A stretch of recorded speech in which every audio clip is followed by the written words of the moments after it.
मैत्रिणींनो, सहजीवनाच्या वाटेवर चालत असताना अनेक चढउतारांना सामोरं जात एकत्रितपणे अनुभवलेला जो कौटुंबिक सुखाचा काळ असतो तो नक्कीच सगळ्यांसाठी संस्मरणीय असतो. आणि त्या आठवणींना उजाळा देण्यासाठी म्हणून आपण कधीतरी निवांत क्षणी गप्पा-टप्पा करत असतो आणि मागे वळून पाहत असतो. असंच अनेक व्यक्तींच्या जे साहित्यिक आहेत किंवा ज्या मोठ्या व्यक्ती आहेत त्यांचं कौटुंबिक जीवन कसं आहे याविषयी सर्वांच्याच मनामध्ये उत्सुकता असते. असंच एक साहित्यिक व्यक्तिमत्व आज आपल्यासोबत आलं आहे. त्यांच्याशी आपण त्यांच्या कौटुंबिक जीवनाबद्दल गप्पा मारणार आहोत आणि त्यांच्याकडनं जाणून घेणार आहोत.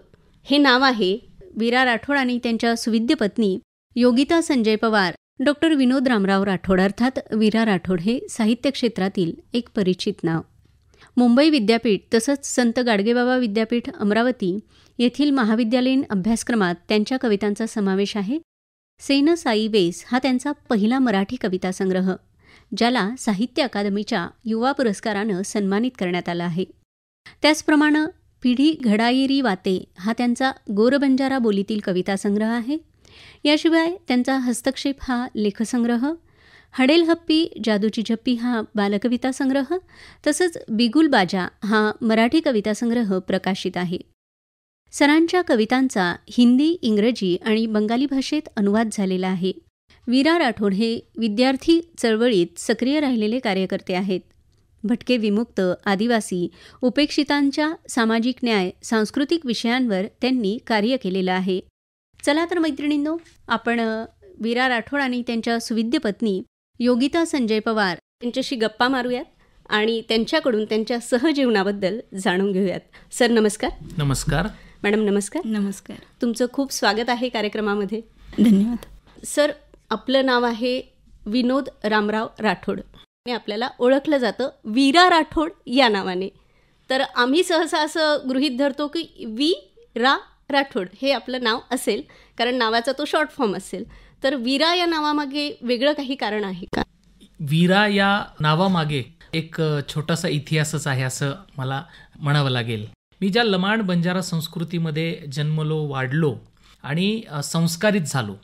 खरं तर डोंगर कपारीत राहणाऱ्या, रानोमाळी राहणाऱ्या या जमातीमध्ये किंवा या संस्कृतीमध्ये एक गीतकाव्यमयता किंवा लोकसाहित्याचा भरपूर असा भरणा आहे. आणि या समाजातल्या प्रत्येक स्त्रीच्या ओठी हा वीरा शब्द आहे, ज्याचा वीराचा अर्थ भाऊ असा होतो. आणि तांड्यावरची कुठलीही स्त्री जेव्हा ती गाणं म्हणते किंवा गाण्याची सुरुवात करते त्यावेळेस तिच्या ओठावर पहिलं अक्षर जे असतं ते वीरा असतं. म्हणजे भावाला आवाज देऊन ती तिचं गाणं सादर करते. वीरा हा शब्द उच्चारल्याशिवाय ती गाण्याला सुरुवातच करत नाही. हे मी बघत, ऐकत, अनुभवत आलेलो होतो. आणि मी पुढे जेव्हा कविता लिहू लागलो तर मी जी कविता लिहितोय ती कविता लोकांच्या ओठांवर चिरंजीव व्हावी, लोकांच्या ओठावर राहावी.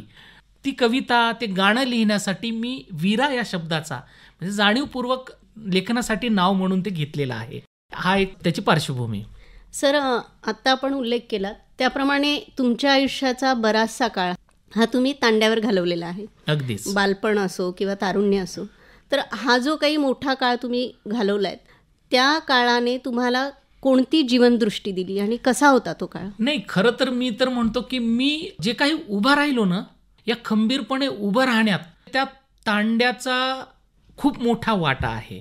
म्हणजे माझा जन्म, माझं बालपण आणि म्हणजे मी नोकरीला लागेपर्यंत मी तांड्याच्या सहवासात वाढलेलो आहे. मग तांड्यातले सगळेच अनुभव माझ्या वाट्याला आलेले आहेत. लढणं काय असतं हे मी तांड्यात राहून शिकलोय, त्या माणसांसोबत राहून शिकलोय, त्या निसर्गाच्या सानिध्यात राहून शिकलोय.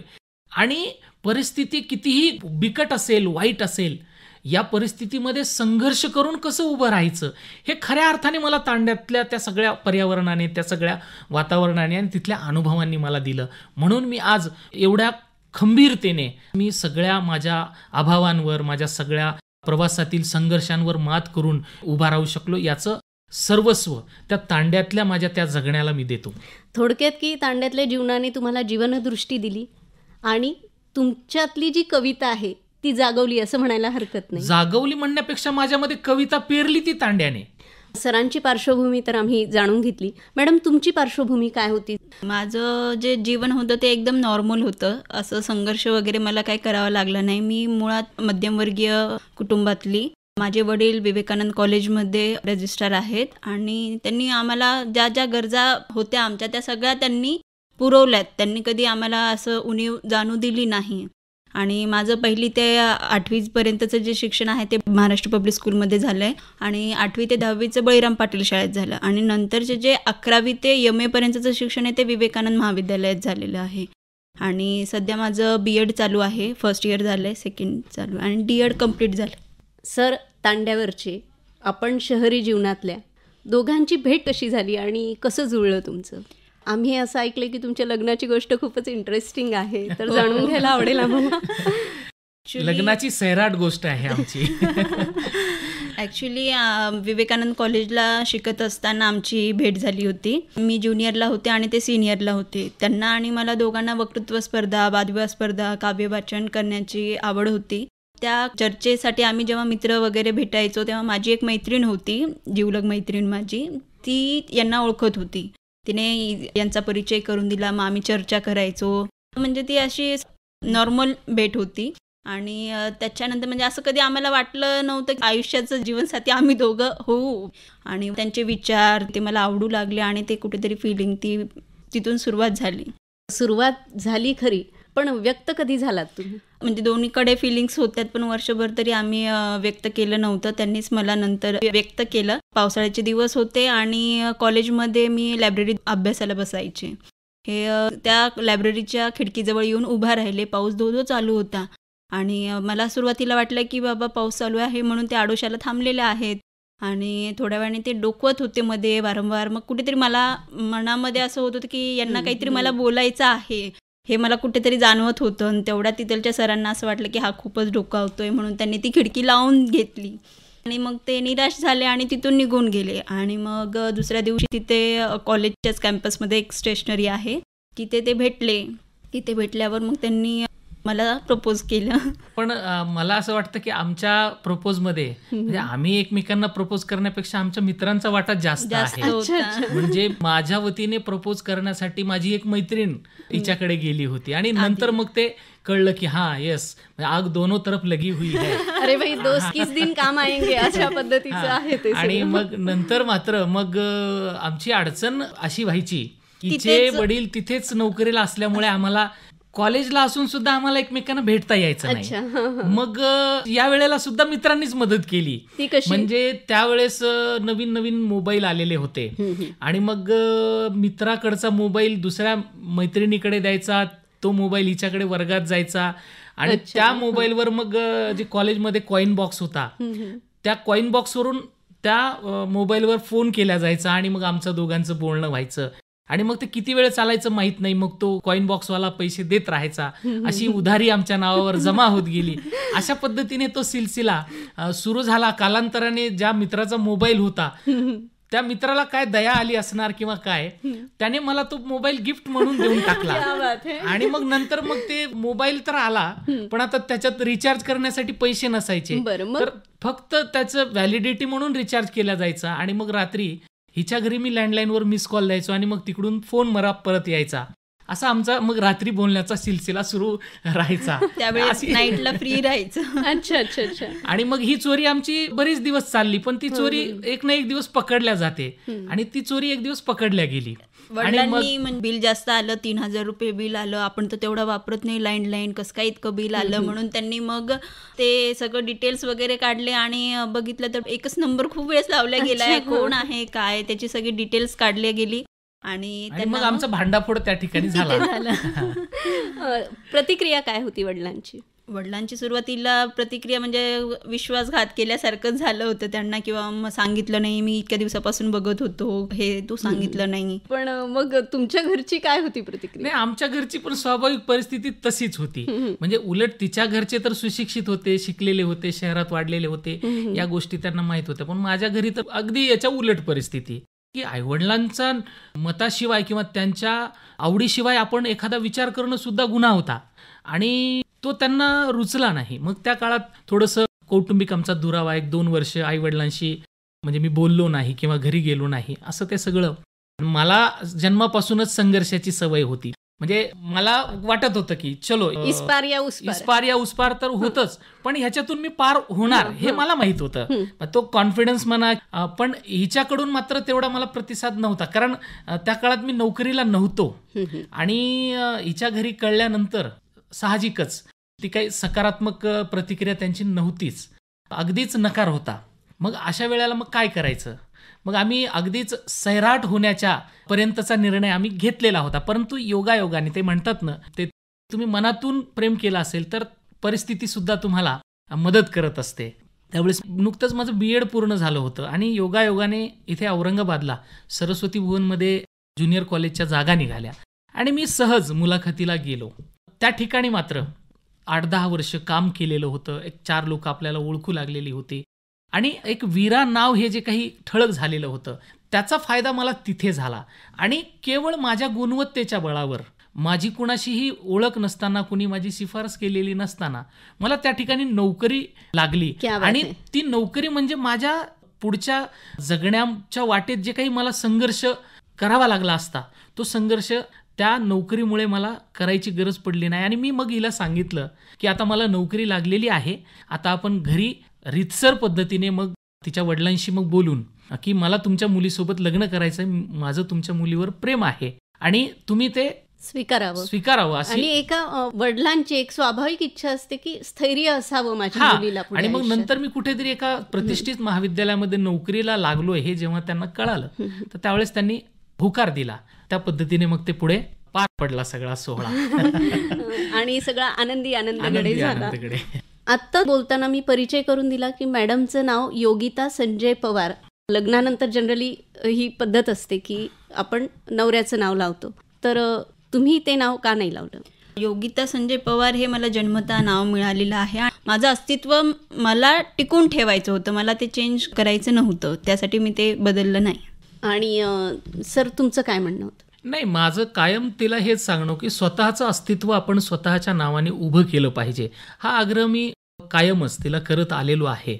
माझ्या नावाखाली तुझं नाव झाकल्या जाऊ नये, माझ्या प्रतिमेच्या आड किंवा माझ्या सावलीत तुझं अस्तित्व दबल्या जाऊ नये, म्हणून मी सातत्याने तिला सांगत असतो. आणि मी स्वतः म्हणजे ते नाव बदलण्यासाठी तिला विरोध केलेला आहे. किती महत्त्वाचं आहे की दोघांनी एकमेकांचं अस्तित्व जपणं हे सुखी वैवाहिक जीवनासाठी खूप आवश्यक आहे. आणि म्हणूनच मला असं वाटतं मॅडम, आपण MPSCची पण तयारी करता आहात, तुम्हाला काय वाटतं? आधीपासूनच यांची तयारी होती की मला तुला खूप काही शिकवायचं आहे आणि माझं आधीपासूनच स्वप्न आहे की एक अधिकारी व्हावं म्हणून.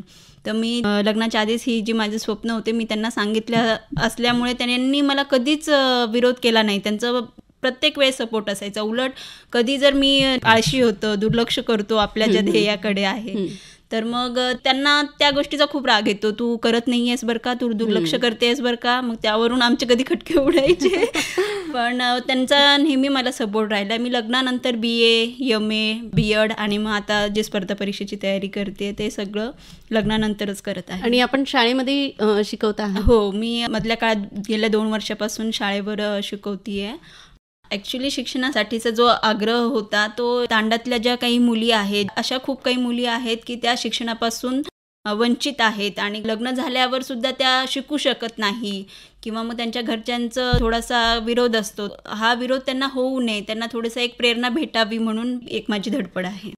मॅडम, एकीकडे तुम्ही सुखवस्तू घराण्यातल्या आहात, लग्नानंतर तुम्ही तांड्यावरचं देखील आयुष्य अनुभवलं असेल, त्या अनुभवांविषयी तुम्ही काय सांगाल? हो, बरोबर आहे तुमचं. इकडे मला सगळ्या सुखसोयी होत्या, म्हणजे गॅस वगैरे, मिक्सर, ह्या सगळ्या गोष्टी माझ्या घरी होत्या. पण जेव्हा मी तांड्यात गेले तिथे बघितलं की चुलीवर स्वयंपाक करावा लागतो, मिक्सर नाही. तिथून माझी सुरुवात होती खरं तर. त्यामुळे मला त्या गोष्टीचा थोडासा त्रास झाला, पण मी ते जे आहे ते एक एन्जॉय केलं. त्या गोष्टी मी एन्जॉय केलं की नाही, हे पण आपल्याला यायला पाहिजे, कसं करतात स्त्रिया हे पण बघितलं पाहिजे. म्हणजे मला खूप आनंद होतो की आता मी चुलीवर पण स्वयंपाक करू शकते, हापसाने पाणी हापसून पाणी सुद्धा आणू शकते. सर, एक शिकलेली मुलगी जेव्हा सून म्हणून घरामध्ये येते त्यावेळेला आईवडिलांची काय प्रतिक्रिया होती किंवा नातेवाईकांची काय होती प्रतिक्रिया? नाही, सून शिकलेली आहे या गोष्टीबद्दल त्यांना कायम अभिमानच राहिल्यानंतर सुरुवातीच्या काळात तिला ॲडजस्ट व्हायला वेळ लागला. मग वर्षभर तरी थोडंसं मग ते डिस्टन्स ठेवून बोलणं किंवा वावरणं हा सगळा प्रकार होता. पण मला खरंच म्हणजे हिचं कौतुक वाटतं की म्हणजे तांडा कधी पाहिलेला नव्हता. मग अशा सगळ्या परिस्थितीमध्ये तिने शहरात जन्म घेऊन शहरात वावरलेली असताना माझ्या घरच्या आणि माझ्या सगळ्या नातेवाईकांना, तांड्यातल्या त्या सगळ्या लोकांशी खूप चांगल्या पद्धतीने हिने जुळून घेतलं आणि त्यांच्यासोबत राहत राहत त्यांना कधी जिंकून घेतलं, याचं मला एक कौतुक वाटतं तिचं. म्हणजे शाब्बास सुनबाई असं घरचे म्हणाले. अगदीच अगदीच अगदीच. उलट आता बऱ्याचदा आईवडिलांना काही गोष्टी मला जेव्हा बोलायला संकोच वाटतो, मग अशा वेळेला मात्र हिच्या मार्फत ते सगळे मेसेज मला येतात किंवा असं सगळं हा म्हणजे ती दुवा आहे खरं तर आता आमच्यामध्ये. मी आता ना याच प्रश्नाकडे वळणार होते खरं तर, की एक साहित्यिकाला किंवा एका कलाकाराला सांभाळणं ही तितकीशी सोपी गोष्ट नसते. आणि संसार करत असताना हा अनुभव तुम्हाला कसा आला? खूप अवघड आहे कलाकारांसोबत जीवन हे करणं, कारण त्यांचा जो स्वभाव आहे तो एक जिद्दी आणि स्वाभिमानी, आणि त्यांना जो एकांत हवा असतो तो जो आहे तो त्यांना कधी कधी भेटत नाही. घरामध्ये मला 2 मुलं असल्यामुळे मग त्यांना मला तो द्यावा लागतो की नाही. पण मी ह्या गोष्टीची खूप काळजी करते की त्यांना एकांत भेटला पाहिजे, किंवा मी घरात त्यांना कोणत्याच कामात अडकवत नाही, दूर ठेवते. म्हणजे घरकामापासून सगळे मीच हँडल करते सगळं. पण एक मला अभिमानाने सांगावं असं वाटतं की घरातलं जेव्हा नॉनव्हेजची भाजी वगैरे काही करायची असेल ना, तो खूप आवडीने करतो. अरे वा, क्या बात आहे. मला येत असून सुद्धा मी त्यांना सांगते मला येत नाही, तुम्ही चांगलं करता, तुम्ही छान करा, आयतं खायला मिळतं. संसार वेलीवर 2 फुलं उमलली. तांड्यावरच्या माणसांना सांभाळणं आहे, आपलं शिक्षण आहे, मुडी नवऱ्याला सांभाळणं आहे. हे सगळं करत असताना मुलांना देखील घडवणं आहे. तर कशा पद्धतीने घडवलं तुम्ही दोघांनी? खरं म्हटलं तर यांचा घराकडे तेवढा लक्ष नसायचं. तर मीच, आणि हे आधीच आम्ही ठरवलेलं होतं लग्नाच्या आधी की बाबा जे पण मुलांचं वगैरे करिअर आहे ते तुलाच बघणं आहे, कारण हे सामाजिक चळवळीकडे यांचा जास्त व्याप आहे. त्यामुळे मी ते आधीच समजून घेतलं होतं की नाही, मला यांना घरात गुंतवायचं नाही आहे. आणि मुलांना घडवणं असो किंवा घरातली कामं असो, कधी मी मागे पडले नाही. सगळ्या कामाला मी पुढं होऊन हे केले, आणि ह्या गोष्टीसाठी मला माझ्या घरच्यांची म्हणजे आई वडील भाऊची खूप मोठी साथ भेटली या कामासाठी. सर, चळवळींचा उल्लेख आला. घर म्हणजेच चळवळीचा एक भाग बनलेला आहे आयुष्य तुमचं. तर मुलांवर संस्कार कशा पद्धतीने झाले? आणि तुम्ही एक कवी आहात, तर मुलांना असं वाटलं का कधी की बाबांनी आमच्यासाठी पण कविता लिहावी किंवा आम्हालाही ऐकवावी? नाही, खरं तर आमच्या मुलांवर संस्काराचा जो काही भाग आहे, आम्ही कधी अशी जाणीवपूर्वक एखादी गोष्ट संस्कार म्हणून केली नाही. आम्ही जे जगतो ना, तर त्या जगण्यातूनच मुलांवर संस्कार झालेले आहेत. जसं की समजा माझ्या घरामध्ये अगदीच म्हणजे चळवळीतली खूप माणसं येतात, चळवळीच्या गप्पा होतात. त्याचबरोबर माझ्या घरामध्ये माझे खूप सारे असंख्य कलावंत मित्र आहेत.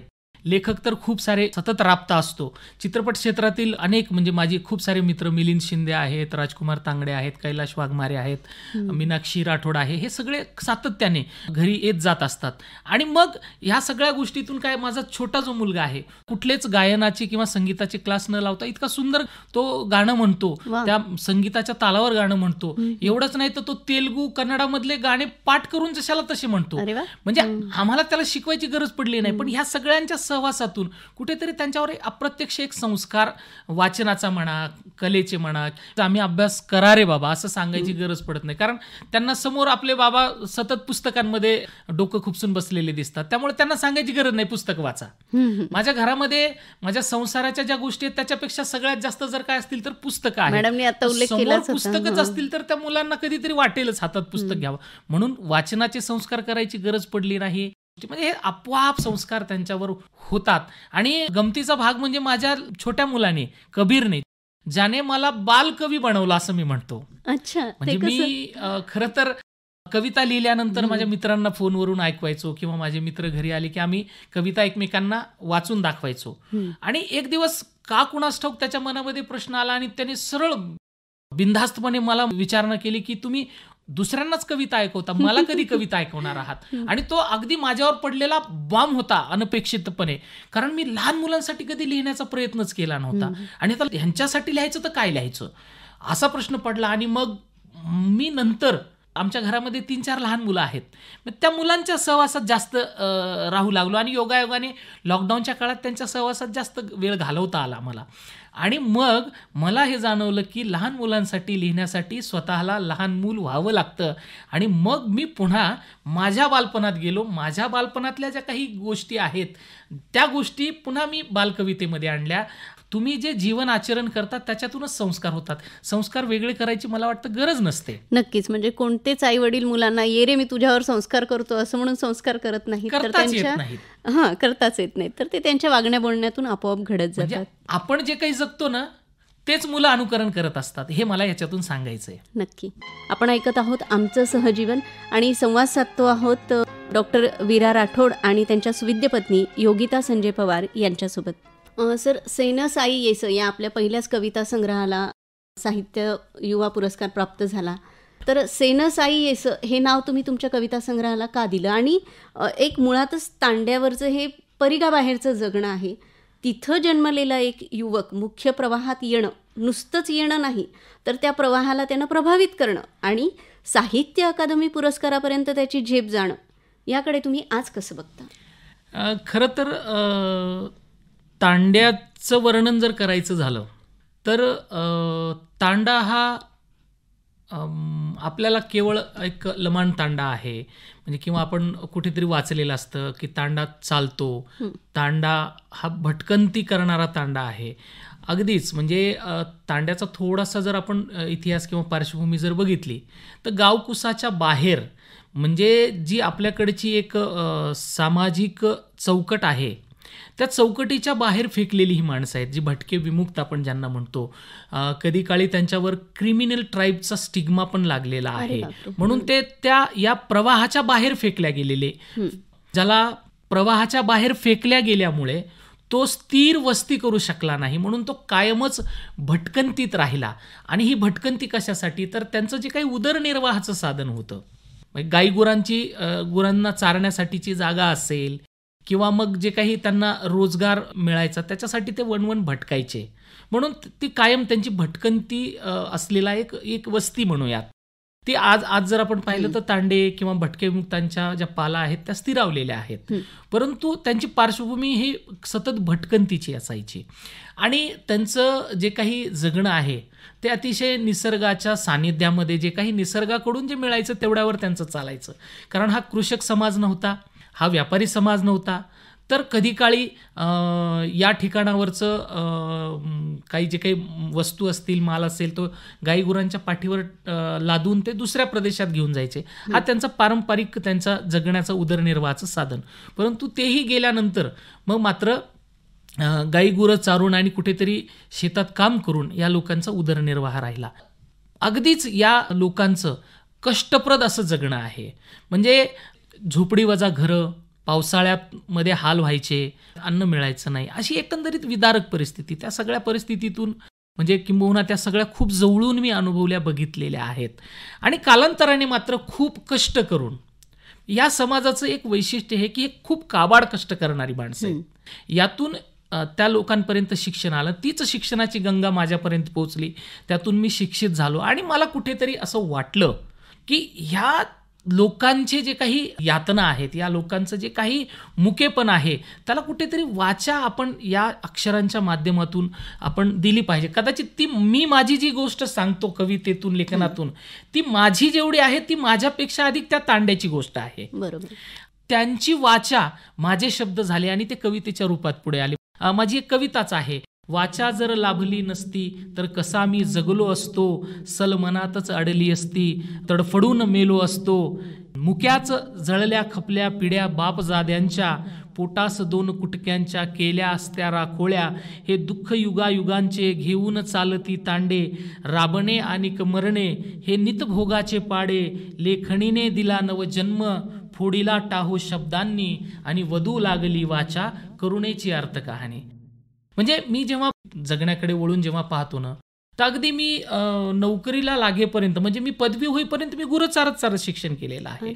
अंगार पचव तू खोल, उजळेल तिमिर घनघोर, सूर्यास गवस निघाल, जरी असेल कोसो दूर, होता आले तर होतू, वाहते नदीचे पात्र, खडकाला देणे धडका, हे शक्तिपीठाचे सूत्र, अडवतील वाट शर्तीची, नियतीचे वादळ वारे, परी तुफान होऊन तूही काळाला तुडवित जारे, मग दिसेल तेज पुंजका, तो विशाल एकची एक, त्या समान तळपणारा जिंकतो तोची नेक. क्या बात. हे जे काही मला शब्द मिळाले, मला वाटतं त्या जगण्यातून, त्या संघर्षातून ते शब्द माझ्या ओठी आले आणि ते माझ्या लेखणीतून झरू लागले. मला वाटतं हे सामर्थ्य त्या तांड्याचं आहे. आणि राहिली गोष्ट शेन साई वेश या शीर्षकाच्या बद्दल, केवळ शीर्षक नाही आहे, हा एक खूप मोठा विचार आहे, वैश्विक कल्याणाचा विचार आहे, जे पसायदान ज्ञानेश्वरांनी मागितलं, जे तथागत गौतम बुद्धांनी सांगितलं की भवतु सब्ब मंगल. हाच विचार आदिम काळापासून रानोवनी जंगलात राहणाऱ्या अशिक्षित, मी तर खरं त्यांना अक्षर ओळख नसल्यामुळे अशिक्षित म्हणेन, परंतु त्यांच्या एवढं जगण्याचं जे काही ज्ञान आहे, मला वाटतं जगण्याचं ज्ञान हे अनुभवातून येत. एवढ्या अभावातून जर जगणं उभं करत असतील, एवढ्या अभावातून, एवढ्या संघर्षातून मानवी कल्याणाची वैश्विक प्रार्थना ते जर म्हणत असतील आणि ते जोपासत असतील, तर मला वाटतं त्यांच्या एवढं शहाणपण कुणाकडे नसेल. म्हणून त्यांना अशिक्षित म्हणू शकतो, अडाणी म्हणू शकत नाही. म्हणजे ही जी काही सेन साईवेस नावाची जी काही लमाण बंजारा समुदायामध्ये प्रार्थना म्हटल्या जाते, अरदास म्हणतात तिला, ती प्रार्थना म्हणजे सर्वांचं भलं हो. सेन साईवेस आदिम बोलीमध्ये फक्त तो विचार अडकल्यामुळे सगळ्यांपर्यंत पोहोचू शकला नव्हता. मला ते जाणवलं की हा विचार आपण अनेक लोकांपर्यंत पोहोचवू शकतो, म्हणून ती प्रार्थना मी मराठीमध्ये तिचा भावानुवाद केला आणि त्या संग्रहामध्ये ती प्रार्थना म्हणूया, ती जी लोकांनी गायलेली आहे, जतन केलेली आहे, जोपासलेली आहे, हे मोठं काम आहे, हे एक वारसा आहे, म्हणून त्या लोकांनाच तो संग्रह मी अर्पण केलेला आहे. आणि म्हणून मला असं वाटलं की ही ओळच किती सुंदर ओळ आहे, म्हणजे जगावर प्रेम करायला शिकवणारी ओळ आहे. म्हणून मग ते जाणीवपूर्वक त्या संग्रहाला ते शीर्षक सेन साईवेस म्हणजेच सर्वांचं भलं कर हे शीर्षक त्या संग्रहाला या तांड्यांच्या संस्कारातूनच ते मी देऊ शकलेलो आहे. नक्कीच. मॅडम, सुरुवातीला जेव्हा तुमची सरांसोबत भेट झाली, तर तेव्हा तुम्ही सरांच्या कवितेच्या प्रेमात पडलात की सरांच्या प्रेमात पडलात? खरं पाहिलं तर मी त्यांच्या कविता कधी ऐकल्या नव्हत्या त्यावेळेस. मी त्यांच्या प्रेमात जे पडले ते त्यांच्या विचाराच्या प्रेमात पडले असं म्हणता येईल, कारण त्यांचे विचार मला खूप आवडत होते आणि मी त्यांच्या विचारांशी प्रेम करू लागले होते. आणि आता सरांना जे पुरस्कार मिळाले आहेत, फक्त युवा साहित्य पुरस्कारच नाही, इतरही अनेक पुरस्कार सरांना मिळालेत, त्या पुरस्कारांकडे तुम्ही कोणत्या दृष्टीने बघता?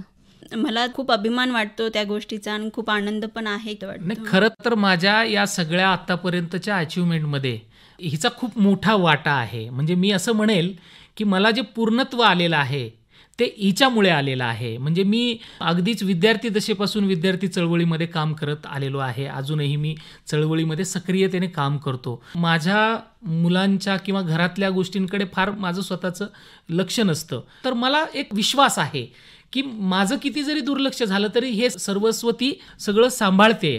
त्यामुळे कदाचित मला माझ्या काम करण्यासाठी, माझ्या लिहिण्यासाठी एक अप्रत्यक्षरित्या खूप मोठी एक प्रेरणाच आहे. आणि माझ्या यशाच्या पाठीमागे ही आहे, यामध्ये कुठलंच दुमत नाही. इतकं जर का तुम्हाला मॅडमविषयी प्रेम आहेच आहे तुमचं, तर नक्कीच तुम्ही मॅडमवर एखादी कविता केली असेल. नाही, एखादीच नाही, भरपूर कविता केलेल्या आहेत. मग आम्हाला एखादी तरी ऐकायला मिळेल. मी भाकरीचा शोध घेतो, तू गाणे विणत राहा, असं त्या कवितेचं शीर्षक आहे. तिलाच उद्देशून मी ते लिहिलेलं आहे. फक्त माझी प्रकृती सामाजिक अभिसरणाच्या चळवळीतली असल्यामुळे कदाचित त्याला तो सामाजिक अभिसरणाचा एक टच त्या कवितेला असेल. एवढं काय म्हणायला लावून बसलीस, इथं कायमचं कोण राहायला आलंय, जणू काही दुःख बांधून बसणार आहे घर तुझ्या दारात, राहील 4 दिवस नात्या गुत्याची समजून, नाहीतरी तुझा पदर मोठाच आहे माहीत आहे त्यालाही, तू मात्र उगीच गाळीत बसतेस लेकरांगत आसव, कित्येकदा सांगावं तुला अशी फुकटात उधळायची नसते मेहनतीची कमाई, पळता पळता ठेच लागून पडल्या पोराला शर्त बांधायची गोष्ट तूच तर सांगत आलीस आजवर, तुलाही माहीत आहे मुंगी एवढ्या स्वप्नांवर काळ्या ढगांनी गर्दी केलीये, घिरट्या घालते घार कधीची आणि आपण करतोय सनातन भुकेशी संघर्ष, हे थोडंच नवाळीचं आहे आपल्याला. बाप खपला भाकरीत तेव्हा माईनं पोसलं गाण्यावर जिंदगीला, भयान अंधाऱ्या रानात चांदणं पेरायची आणि भुकेचा भार पेलून न्यायची गाण्यावर, तेव्हा कळलं होतं भुकेचा भाव काय असतो बाजारात. भाकरी ही गाण्या इतकी नसते सोपी, जी मनात येईल तेव्हा पकडता येईल सुरासारखी. पण गाणंही मोठंच असतं भाकरीपेक्षा, ज्यात शांतपणे विसावते भूकही. आहाहा. हेही विसरलो नाही, तूही ध्यानात ठेव, खस्तांच्या खपल्यांची काही बाही हरपल्याची कोण करतो परवा. 4 ठेचा खाव्याच लागतात चालायचं म्हटल्यावर. असं आहेच काय तुझ्या माझ्याजवळ जे घेऊन जाईल मुद्दाम करून तो. हो, तुझा विश्वास तेवढा उशाला राहू दे. मला संपू पाहणारी भूतं स्वप्नातही पिच्छा सोडत नाहीत. तरीही आपण रोजच लावत बसतो डीळ खाली खाली कलतू पाहणाऱ्या स्वप्नांना. गिळून घेतो आसवांना याचसाठी की गळून पडू नयेत स्वप्न डोळ्यातून. म्हणून भरवसा ठेव, आपल्याही पालाला फुटतीलच म्हणा पंख. क्या बात. भरवसा ठेव, आपल्याही पालाला फुटतीलच म्हणा पंख. मी भाकरीचा शोध घेतो, तू गाणे विणत राहा. मी भाकरीचा शोध घेतो, तू गाणे विणत राहा. असं आमचं जगण्याचा हा सारी पाठ सुरू क्या आहे. बात है, क्या बात है. तुमचं गाणं तुम्ही आयुष्याचं सुरेल बनवलं आहे. आपल्या दोघांचे विचार इतके जुळलेले आहेत की कुठेही संघर्षाला जागा नसावी असं मला वाटतं. पण कुटुंब म्हटलं किंवा संसार म्हटलं की थोडेफार रुसवे फुगवे हे असतातच. नाही, तर आमच्या नात्यामध्ये मी जसं म्हणालो आम्ही एकमेकांचे जसे मित्र आहोत, तसं तिच्या वाट्याला सासूचं सासर पण आलेलं नाहीये. तर ती सासूची भूमिका मी वारंवार मध्ये मध्ये निभावत असतो. बरोबर म्हणताय ते. सासू जवळ नाहीये, मग सासूची भूमिका कोणीतरी पार पाडली पाहिजे म्हटलं की ते येतातच. अच्छा, मग कसे खटके थोडेफार उडतात आणि कसं तुम्ही सांभाळून घेता एकमेकांना? खटके म्हणजे काय, माझ्या निष्क्रियतेवरच खटके उडतात की अभ्यासाकडे दुर्लक्ष होते, तू जास्त कामामध्ये गुंतून जात आहे, तुझं जे ध्येय आहे त्याच्याकडे लक्ष दे, हे काय हे चालत राहतं त्याच्याकडे लक्ष देऊ नको. किंवा आता कधी सुख दुःख पण वाटेला येतात, तर त्यात मी कधी गुरफटून जाते आणि याच्याकडे दुर्लक्ष होतं, तर त्यांना त्या गोष्टी आवडत नाही. किंवा आळशीपणा पण कधी येतो अंगी, तर तो त्यांना बिलकुल आवडत नाही, तेव्हा आमचे खटके उडतात. थोडक्यात की ही सासू तुमच्या प्रगतीसाठी तुम्हाला भांडत असते. आपण ऐकत आहोत आमचं सहजीवन आणि संवाद साधतो आहोत डॉक्टर वीरा राठोड आणि त्यांच्या सुविद्य पत्नी योगिता संजय पवार यांच्यासोबत. मध्यंतरीचा जो कोरोनाचा काळ होता हा सर्वांसाठीच अतिशय म्हणजे कठीण काळ होता. तो आपला हा काळ कसा गेला कोरोनाचा? करोनाच्या काळामध्ये माझ्या सासऱ्यांची तब्येत खूपच म्हणजे सिरियस झाली होती. त्यांना डॉक्टरांनी सांगितलं होतं की ब्लड कॅन्सर झालंय म्हणून. अरे बापरे. आणि त्या वेळेस त्यांच्या प्लेटलेट्स पण कमी झाल्या होत्या, सिरियस झाले होते ते. करोना पण झाला होता त्यांना. म्हणजे मुळात त्यांना, सासूला आणि मला सुद्धा करोना होऊन गेला होता. बापरे. त्या काळामध्ये खरंच म्हणजे आम्ही एक डोंगर कोसळल्यासारखं आमच्यावर झालं होतं. आणि सगळी जी जबाबदारी आहे म्हणजे मी करोना पॉझिटिव्ह असून सुद्धा मला करता येत नव्हती, ती सगळी जबाबदारी त्यावेळेस यांनी पेलली. म्हणजे सासू एकीकडे एका दवाखान्यात ॲडमिट, सासरे एका दवाखान्यात, आणि मी होम क्वारंटाईन आणि मुलांकडे लक्ष देणं. म्हणजे ह्या वेळेस तारेवरची कसरत होती. आणि ह्या वेळेस माझ्या आईवडिलांनी, भाऊनी आणि यांनी ती जी आहे ती कसरत यांच्या 4 जणांमध्ये खूप होती. तर हा खूप वाईट अनुभव होता आमच्या करोना काळामध्ये. सरांचाही मला वाटतं ॲक्सिडेंट झाला होता, तो कठीण प्रसंग, त्याला तुम्ही कशा सामोऱ्या गेलात? कारण कोरोनाच्या काळाला सरांनी साथ दिली, सरांनी सावरलं सगळ्यांना. हो, बरोबर आहे. तर आपण कसं सरांना सावरलं त्या ॲक्सिडेंट नंतर? कसा झाला तो ॲक्सिडेंट? ॲक्सिडेंट चाळीसगावहून अपडाऊन करत होते ते. तर तिकडून येताना रात्रीला लाईट समोरून आल्यामुळे त्यांना व्यवस्थित दिसलं नाही आणि ती गाडी झाडाला जाऊन आदळली. अच्छा. तर लेन उभं राहता येत नव्हतं, एक पाय व्यवस्थित आणि एक व्यवस्थित नव्हता. तेव्हा यांनी माझ्या भावाला फोन केला की असं असं झालंय आहे आणि तू ये. मग तिथून त्यांनी मग घाटीला आणलं आणि तिथे ते सुरू झालं. पण माझी जी घरी तळमळ होती, घालमेल की त्यांना बघायची, म्हणजे हे जे सांगताय की काहीच नाही, थोडंसं लागलंय, पायाला लागलंय, ती खूप होती. कधी असं जाऊ आणि कधी असं बघू असं होत होतं. मला राहवलं गेलं नाही, मी लगेच घाटीमध्ये गेले आणि जेव्हा पाहिलं तेव्हा म्हणजे रडू का यांना सांभाळू हे जे आहे ते मला खरंच कळत नव्हतं. आणि म्हणजे मला माहिती नाही ती शक्ती माझ्यामध्ये कुठून आली की मी डोळ्यातून एक थेंब न काढता त्यांना खूप धीर दिला. त्यांच्यासमोर मी कधी रडले नाही, पण पाठीमागे जाऊन किती रडले ते मला माहिती होतं. त्या काळामध्ये त्यांचे जे मित्र आहेत, जसं राहुल कोसंबी आहे, समाधान इंगळे सर आहे, भालचंद्र कांगो सर आहे, त्यांनी त्यांना खूप मेंटली त्यांना सपोर्ट केला की अरे काय आहे, भालचंद्र कांगो जे आहेत त्यांच्या दोन्ही मांड्यांमध्ये रॉड आहेत. ते म्हणे अरे तुझं तर एकच पाय आहे, माझ्या तर दोन्ही पायांमध्ये रॉड आहे. तेव्हा मग असं जे सपोर्ट करणारे जे मित्रमंडळी आहेत त्यांचे, तर त्यांनी खूप म्हणजे त्यांना पण आणि मला पण खूप सपोर्ट केला त्या डिप्रेशनमधून बाहेर यायला. असं म्हणजे खूप मित्रांची आणि नातेवाईकांची खूप साथ मिळाली आम्हाला त्या डिप्रेशनमधून बाहेर पडायला. थोडक्यात की आयुष्यातल्या अनेक कठीण प्रसंगांना तुम्ही जोडीने तोंड दिलं. जिथं ते खचले तिथे तुम्ही सावरलत, जिथे तुम्ही खचलात तिथे त्यांनी सावरलं आणि दोघांनी मिळून हा संसाराचा गाडा आता पुढे नेत आहात. मी निशब्द झाले, आता तुमच्याकडनं अपेक्षा करते. मी तर एवढंच सांगेन की इतनी चोटे खाई है कि अब डर नहीं लगता जिंदगी से, दुख ही मेरी परछाई है, अब डर नहीं लगता जिंदगी से. मुलांचं काय, त्यावेळेला मुलं कशी सांभाळली आणि त्यांची मानसिकता काय होती मुलांची? मोठा मुलगा जो आहे तो 11 वर्षाचा आहे आणि छोटा जो आहे तो 8 वर्षाचा आहे. खूपच लहान आहे. हां, पण जो मोठा आहे तो जरा हळव्या मनाचा आहे, त्याला पटकन समजतं त्या गोष्टी किंवा समजूतदारपणा आहे. ते दुःख पेलवलं नाही, तो रडू लागला पप्पांना बघून. आणि त्यावेळेस खरंच सांगायचं म्हटलं की यांच्या पण डोळ्यात खूप पाणी आलं ना, आमच्या पण डोळ्यामध्ये. म्हणजे त्याला कुठेतरी फील झालं असेल की बाबा पप्पाला, म्हणजे जे धावपळ करणारे नेहमी असतात, कधी घरी असं झोपून सुद्धा राहत नाही कधी असं, तर ते त्यांना बघून त्याला खूप रडू कोसळलं. आणि त्यावेळेस म्हणजे त्याला सांभाळू का मी स्वतःला सांभाळू हे मला समजत नव्हतं. आपण थोडंसं वातावरण आपण रिलॅक्स करूयात आणि पटकन एक रॅपिड फायर राऊंड घेऊयात.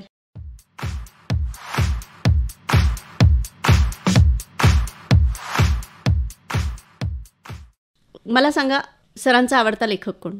नामदेव ढसाळ. मॅडमचे आवडते कविता तुम्ही आहातच, या व्यतिरिक्त मॅडमला कोण आवडतं? कविता कोणाच्या आवडतात? बहुधा आम्ही सुरुवातीच्या काळात दोघांनी सौमित्र वाचलेला आहे, त्यामुळे सौमित्र माझे चांगले मित्र आहेत. बहुधा सौमित्रच्या कविता तिला खूप जास्त आवडतात. बरोबर आहे मॅम. हो. सरांचं आवडतं गाणं? जीना इसी का नाम है. मॅडमचं आवडतं गाणं? यूं ही साथ चलते चलते ये कहाँ आ गए हम. वा, दोघांचंही फिरायचं आवडीचं ठिकाण? असं विशिष्ट आवडीचं ठिकाण नाही, सगळी ठिकाणं आम्हाला आवडतात. अच्छा. आणि जर समजा रुसवा फुगवा झालाच संसारामध्ये, तर पुढाकार कोण घेतं रुसवा काढण्यासाठी आणि कसा तो काढला जातो? तो मलाच घ्यावा लागतो. समजूतदार म्हणून मलाच घ्यावा लागतो. अच्छा अच्छा.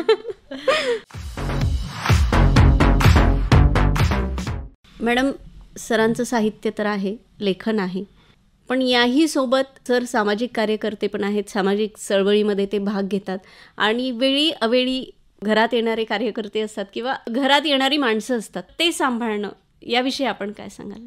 खरं तर सुरुवातीला मला ह्या गोष्टीचा थोडासा त्रास झाला, पण ते आता मला घरोबा झाला आहे त्या गोष्टीचा. म्हणजे आता जर असं होतं की एक दिवस कोणी पाहुणा नाही आला तर तो करमत नाही असं होतं.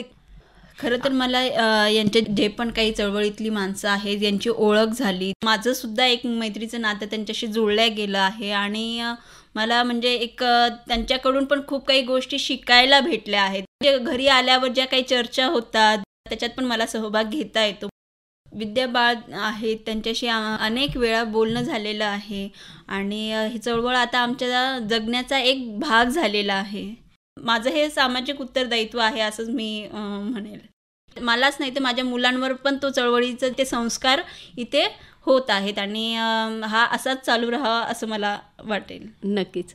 सर, दांड्यावरच्या संस्कृतीचा हमरस्ता सोडून वेगळी वाट धरावी असं आपल्याला का वाटलं?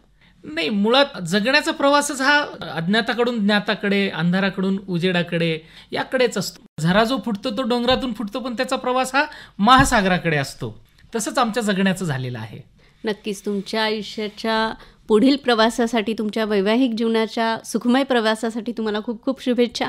आपण दोघेही इथे आलात आणि आमच्यासोबत इतका छान संवाद साधलात, याबद्दल मनापासून आभार. धन्यवाद. धन्यवाद.